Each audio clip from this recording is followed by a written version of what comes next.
The records hall had been failing quietly for 2 years before Tessavon Rowe admitted it to herself. Not failing in any way she could file a report about. The Hall of Diplomatic Correspondence, fourth floor of the Imperial Administrative Annex, responsible for cataloging, cross-indexing, and maintaining formal records for 37 active treaty delegations, was not losing documents. It was not producing errors. It was simply producing less, every quarter, in a slow and undramatic decline that looked on a chart like a shallow slope, until you overlaid it against staffing hours and realized the ratio was getting worse. Her 5 senior archivists were spending the same hours producing fewer completed indices. The hall's echo time, the standard measurement for how long a filed document took to become retrievable, had crept from 8 days to 14. She had reviewed workflow processes. She had adjusted shift schedules. She had brought in a systems auditor who had spent 2 days in the hall, examined everything, and produced a report that said, "No procedural fault found.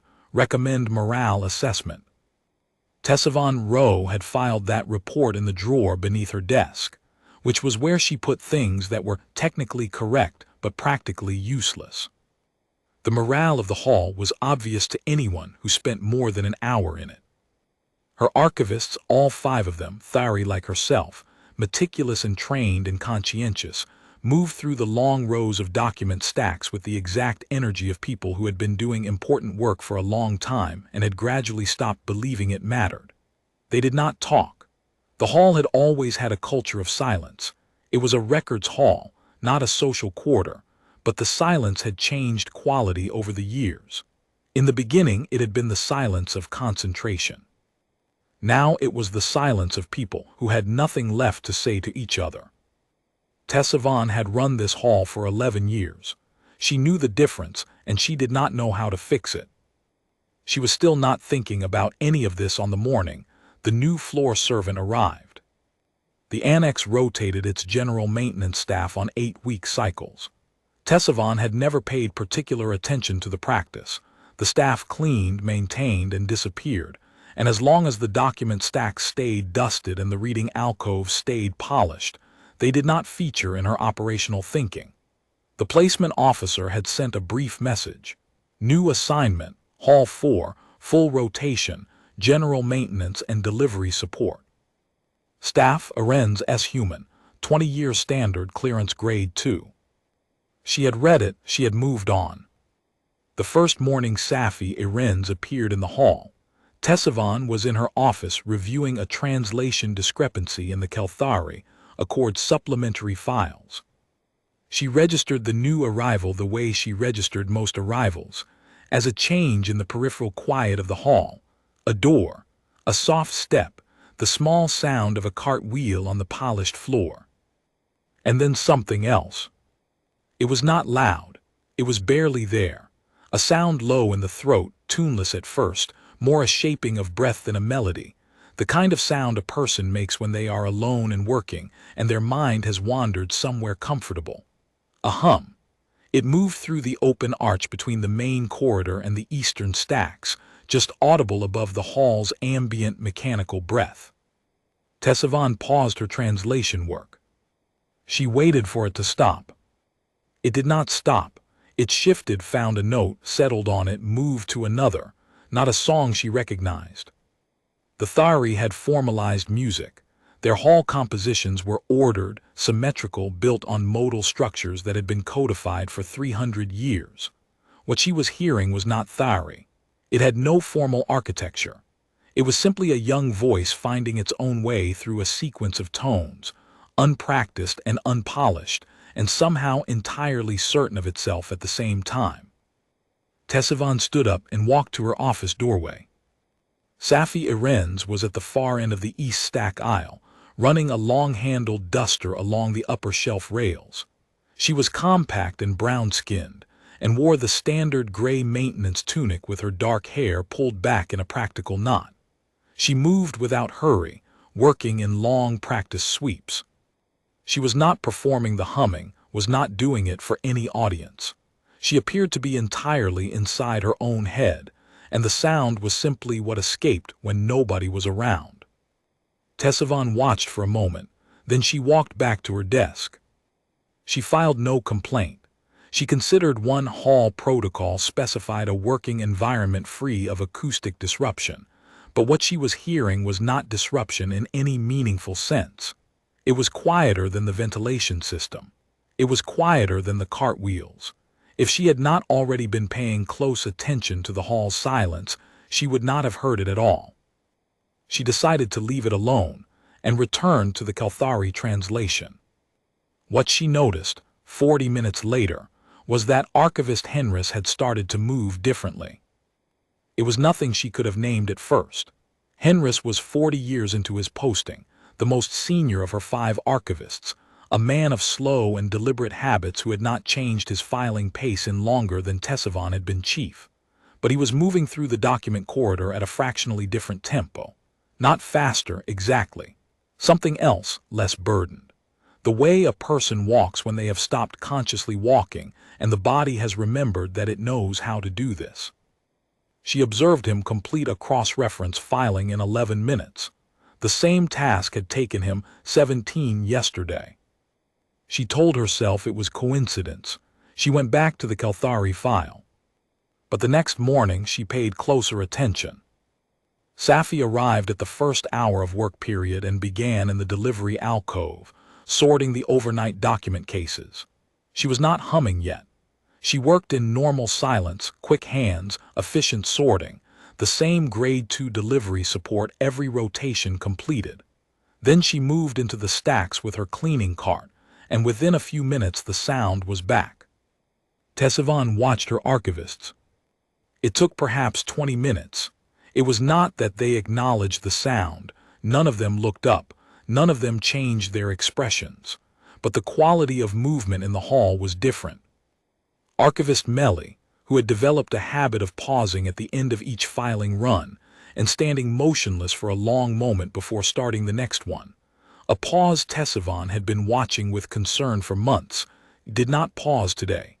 She reached the end of the run and turned and started the next one without the gap, as though the gap had simply not occurred to her. Archivist Durim, who spoke to no one and had not addressed a voluntary remark to a colleague in 14 months, said something to Henris while passing him in the index corridor. Tessavon could not hear what. She watched Henris stop and look up and answer, and then they both returned to their work. It lasted 5 seconds. It had not happened in over a year. Tessavon sat with this for a long time. On the 4th day, she stopped Safi in the east delivery corridor on the way out at end of shift. "Iran's," she said. Safi stopped. She carried her cart one-handed, bag slung over the other shoulder, and she looked at Tessavon with the polite, ready expression of staff who have learned to anticipate being assigned extra tasks at exactly this moment. "Yes, Chief Archivist." "You hum," Tessavon said. Safi's expression shifted. Not guilt, more a kind of rueful recognition, the expression of someone who has been caught at a habit they knew was borderline. "I can stop," she said immediately. "I have not asked you to." Tessavon studied her. In the low evening light of the corridor, Safi looked younger than her file had indicated, and much more contained than the sound she produced suggested. There was nothing about her that advertised the voice. "I am asking where it comes from." Safi considered the question. "I don't really know. I've always done it when I'm working alone. It helps me focus." She paused. "My mother used to say I was filling the quiet so it didn't get heavy." Tessavon turned that phrase over. Filling the quiet so it didn't get heavy. She was a scholar of formal language. She had spent 36 years reading diplomatic text for precision. That phrase was not precise. It was exact. "Continue as before," she said. "There is no infraction." She walked back to her office and closed the door and sat in the particular silence she had been sitting in for 2 years, and acknowledged something that the system's auditor had not been able to name. The hall had not been failing because of a process problem. It had been failing because 5 careful people had spent too long in silence that had gone heavy, and not one of them had known how to lift it.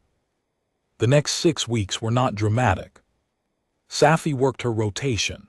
She hummed when she was in the stacks, and she stopped when delivery guests came through, and she restarted when the corridor was clear again.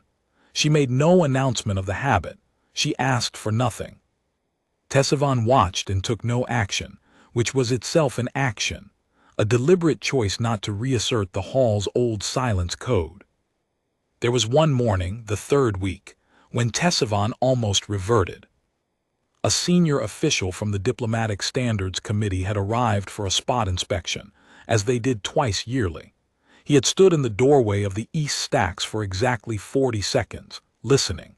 Then he had turned to Tessavon and said, with the measured neutrality of someone filing a finding in real time, "Your maintenance staff is audible." Tessavon had looked at him. She had then looked at the hall, at Archivist Melly 3 rows deep, working at a tempo that matched last quarter's best output numbers, at Darim near the west index shelf, cross-referencing a translation file with the focused energy of a man who had remembered he was good at his job, at Henris near the back, pulling a completion log that was running ahead of schedule for the first time in 2 years. "She is," Tessavon had said, and she had invited him into her office for the quarterly review, where the numbers had made the argument she had not needed to put into words. He had left without a formal citation.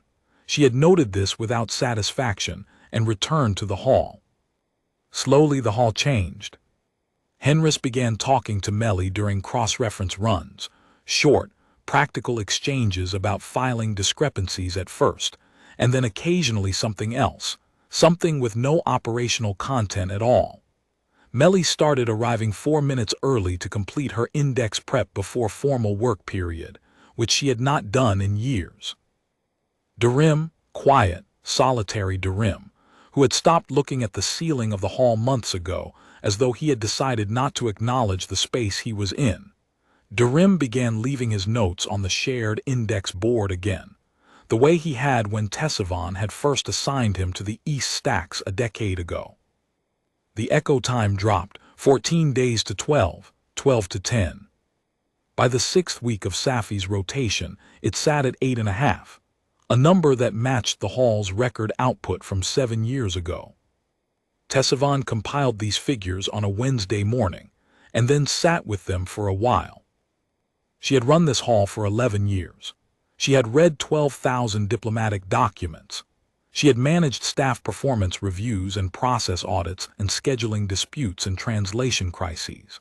She had filed reports in 11 languages and chaired cross-delegation correspondence committees, and identified every source of inefficiency she had ever encountered, except the one that had been quietly killing her hall's output for 2 years. The quiet, the way it had gone heavy. The thing her archivists had needed, and that not one of them, not she, not Henris, not the systems auditor, not the departmental efficiency review, had thought to provide.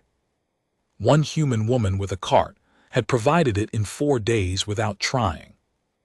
On the last morning of Sci-Fi's rotation, Tessavon came down to the east stacks at the first hour rather than going straight to her office. Sci-Fi was already there, unloading the overnight document cases. She looked up when Tessavon appeared and gave the same polite, ready expression. "Your rotation concludes today," Tessavon said. "Yes, Chief Archivist." Tessavon paused. She was not by nature a person who paused. "The hall's output metrics have improved significantly over your posting." Sci-Fi's brow creased slightly. "I mostly just cleaned." "You mostly just hummed." The crease deepened. She genuinely had not made this connection, or had made it and not believed it. Tessavon watched the calculation cross her face, the careful self-accounting of a person who had been underestimated often enough to distrust any evidence that the opposite might be true. "I think your archivists are just good at their work," Sci-Fi said finally. "They are," Tessavon said. "They always were. They had forgotten it." She paused again. It cost her something to say what came next, not because it was untrue, but because it required acknowledging that the thing her hall had needed was not a thing she had known how to provide. I am going to request that the placement office assign you here for the next rotation cycle. And the one after, if you are willing. Safi looked at her steadily for a moment, not with the wariness of staff receiving an unexpected command, with something more careful, the look of a person deciding whether a thing offered is genuine before they allow themselves to receive it. I'm willing, she said, but I should tell you I'll still hum. Something shifted in Tessavon's expression. Not a smile, Thari facial structure did not produce what humans called a smile with quite that configuration, but something in the same family. A thaw, the particular relaxation of a face that has been professional for so long it has forgotten it has other settings. I have been counting on it, she said. She turned and walked back to her office. The east stack aisle was quiet behind her, but it was the old quiet, the first kind, the one that had weight and purpose to it instead of simply weight. And already behind her, she could hear Safi moving the cart through the morning dust, and the first low note finding itself in the warm air of the hall, and the echo of it reaching all the way up to the shelves where 37 treaties waited to be found.